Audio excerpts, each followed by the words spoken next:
rockers, hard rockers, soft rockers, rockers, whatever sort of rocker you are, welcome to our journey, because we are musical people and we're on a journey, and it's listening to some of the latest rock album reviews, the release and reviewing them, telling you what we think, rated about a 4. If they get more than 4, they hit our Hall of Fame, and maybe even to our album of the year. But I can't do that journey alone. I can't. I've got my friends with me. And they weren't available, so indeed I got Paul, Trish and Lauren to join me. So welcome my gang. How are you guys today? Oh what God! Are we chopped liver? I wouldn't chop you. I wouldn't give you I wouldn't chop you. I would just throw you. Just like I'm gonna waste time chopping you. Oh. For God's sake. Who are we listening to? We are listening to Hardy and his new album, Quit. Will we want to quit by the end of the album? Let's find out then, shall we? Who is Hardy? Michael Wilson Hardy, born September 30th, 1990, known professionally as Hardy, all stylized in caps, of course, is an American country music singer and songwriter. He's written songs for Florida Georgia Line, Chris Lane, Blake Shelton, Dallas Smith, Rhett, Morgan Wallen. He released his debut album, A Rock for Big Loud Records, as well as a mixtape, Hixtape Volume 1.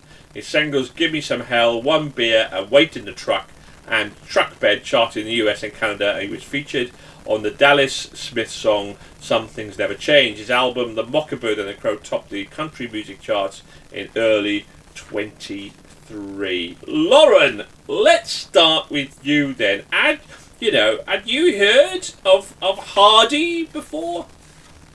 So, only through like little veins of this, that, and everywhere. So I had heard of one song that was on the album before, and that was Psycho, which I really enjoyed. But it was one of those things where I really enjoyed it because I thought it was quite a clever twist. Because listening to the bridge of the song, it has the same chords and notes as A B C D F U by Gail. And it mirrored that very nicely, so it was almost felt like a response song to her track, which I quite like it when albums do that, because I think it's quite a cheeky but clever way to make it a bit more mainstream and to get more people to listen to it, because it's a case of, if you've listened to this artist, listen to this, and it can serve as a gateway song. With regards to the rest of the album, it was a bit of me, Nigel. It was a bit of me. Yeah. Welcome to the show. Yeah, so the first track, Quit, I really liked it. It had a bit of a Mike Shinoda from Linkin Park feel. I really liked that. There was a few cheeky twists on the generic sort of style with Rockstar. Live Forever, it was edgy with a Linkin Park-esque flavour again. So I was in my element there. Absolutely loved that. And then at the end, came in and took me by surprise. 6 Feet Under. Wow, what a beautifully reflective song. It was heartfelt. I loved the lyrics.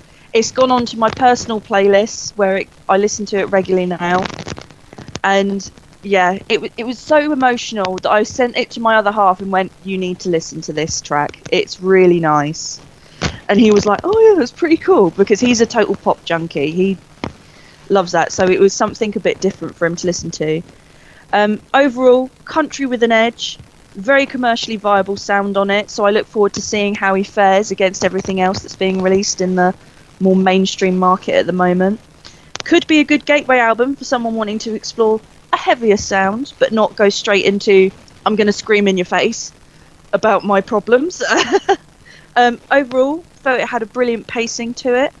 A few songs that I totally wasn't sold on, so it lost a little bit there, but overall, thoroughly enjoyed it as an album. Really, really enjoyed it. Paul, Hardy, thoughts? My thoughts are... Was it a rock album, Paul? Funny enough, Nigel, we're starting to get around to the rock albums this month. I'd like to let you know. I don't know if this is the same for most people, but in my family, whoever's driving, their songs go on the radio. So radio or whatever they totally, think. Which is why I never let Emma, my wife, drive. Yeah, my son was driving, and we had to listen to he broke me. When it comes to country music, he broke me. Like having your back broken, shattered, and being left there. He broke me completely with his home. Please don't add the phrase "Brokeback Mountain" here, will you? For God's sake, Oh no, yeah, no, it was worse than that. It was worse than that. Anyway, so he was listening to his homosexual country music, which was very graphic, funny, witty, but very graphic, and it broke me with country music. And Hardy kind of like revived me. It's been like almost like a Lazarus effect when it's coming to country music. So I got to thank him for that. And his style of music is like new metal meets country rock with rap and a twist of humor thrown in for good measure. The Quit album is topical, funny on times, poking fun of Hardy's own genre. But overall, it is a refreshing input into a rather stale soundscape. And Psycho should be played at every engagement party.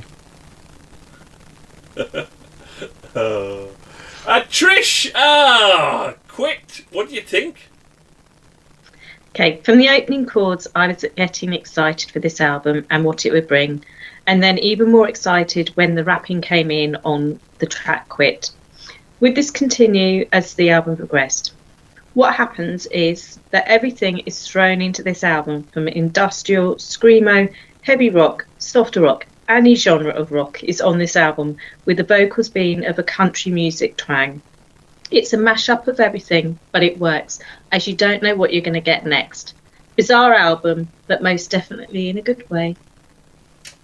Yeah, it was bizarre. I think we were due to review Ford in Reverse, and they postponed their album, and a lot of the stuff I had on my backup was quite generic, and I happened to see this, but it wasn't on my list in Amazon Music, so I had a quick listen, and I absolutely, the song Rockstar, which pretty much taking the piss out of that sort of type of like generic kind of rock tune, which Nickelback kind of did, and everybody's kind of followed it and tried to follow it, and it's gone like, no mate, it's been done before, and that was kind of a nod to that. And I think the great thing about this album, I think its strength and weakness is its strength is it's very diverse, and its weakness is it's very diverse. So it's not going to. So there are going to be some elements of this as an album that you're not going to like, and then other stuff that you are going to love.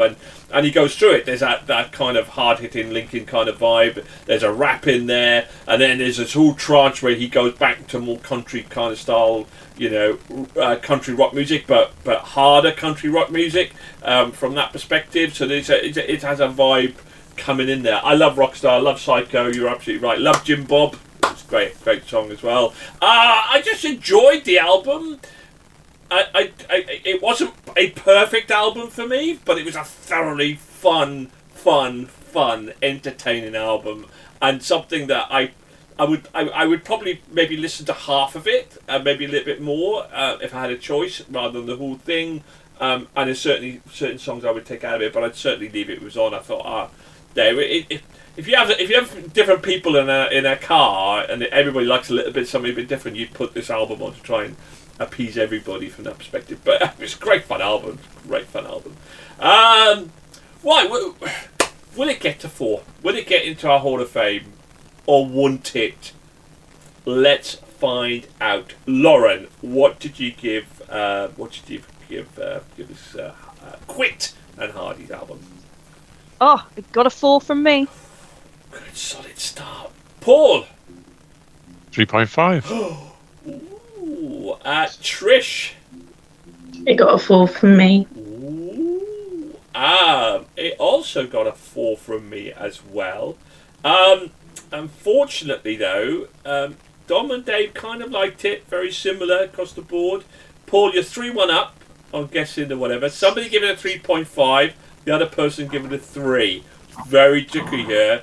Who gave it a 3.5? Was it Dave or was it Dom? Dom. Oh, you were doing so well. It was Dave, Paul. It was Dave. I don't want to be doing it at all, but there we go. Exactly! Dave giving it 3.5, Dom giving it 3. It scored 19, just short of Hall of Fame. 3.8, 97 in our top 100 albums of all time. Out of our 400 albums, 27th of the year. Won't quite reach our album of the year, but cracking album, thoroughly enjoyable. Check it out. Really cool stuff. But I tell you, do you know what else is cool, guys? Shall I tell you what else is cool? No, you lot. You're all cool. And you're my friends.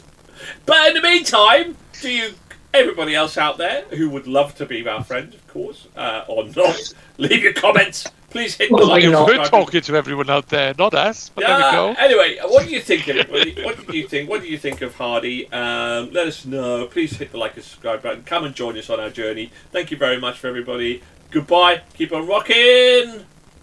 Bye. Bye for now. Bye. Bye bye.